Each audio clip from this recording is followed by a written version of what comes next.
उपमुख्यमंत्री एकनाथ शिंदे साहेब तुम्ही पायाभरणी या ठिकाणी केली होती, आज तुम्ही या ठिकाणी आलात, काम सुरू झालं? काम सुरू झालंय, आणखी जोरात काम सुरू होईल. आज काही घोषणा करण्याची शक्यता आहे का? ज्या पद्धतीनं आज सेवालाल महाराजांची जयंती आहे.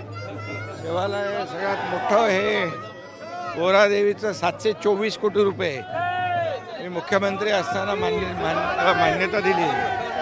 आता देवेंद्रजींच्या काळात हे काम आता पुढे वेगाने सुरू आहे. याला आणखी गती देण्याचं काम आपण करू. ठाकरेंचे खासदार देखील तुमच्या सोबत दर्शनासाठी आहे. काय इथे काय आहे, राजकारण आहे का? इथे देवाचं दर्शन आहे, संत सेवालाल महाराजांची जयंती आहे. इथे काय राजकीय काय आहे का? सगळीकडे तुम्हाला राजकारण दिसते का पत्रकारांना?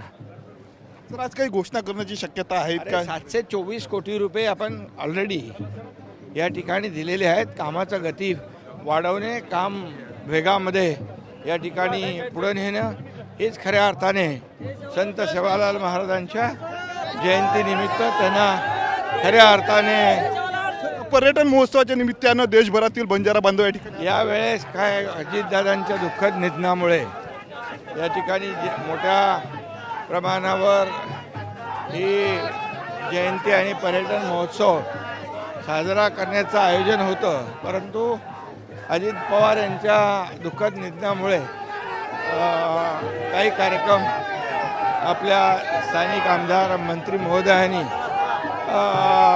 त्याचं नियोजन थोडक्यामध्ये केलेलं आहे. नक्कीच आपण बघू शकतो या ठिकाणी एकनाथ शिंदे होते, यांनी संत सेवालाल महाराजांच्या समाधीचं जे आहे ते दर्शन घेतलेलं आहे. स्वप्नील उमाप, TV9 मराठी, पोहरादेवी.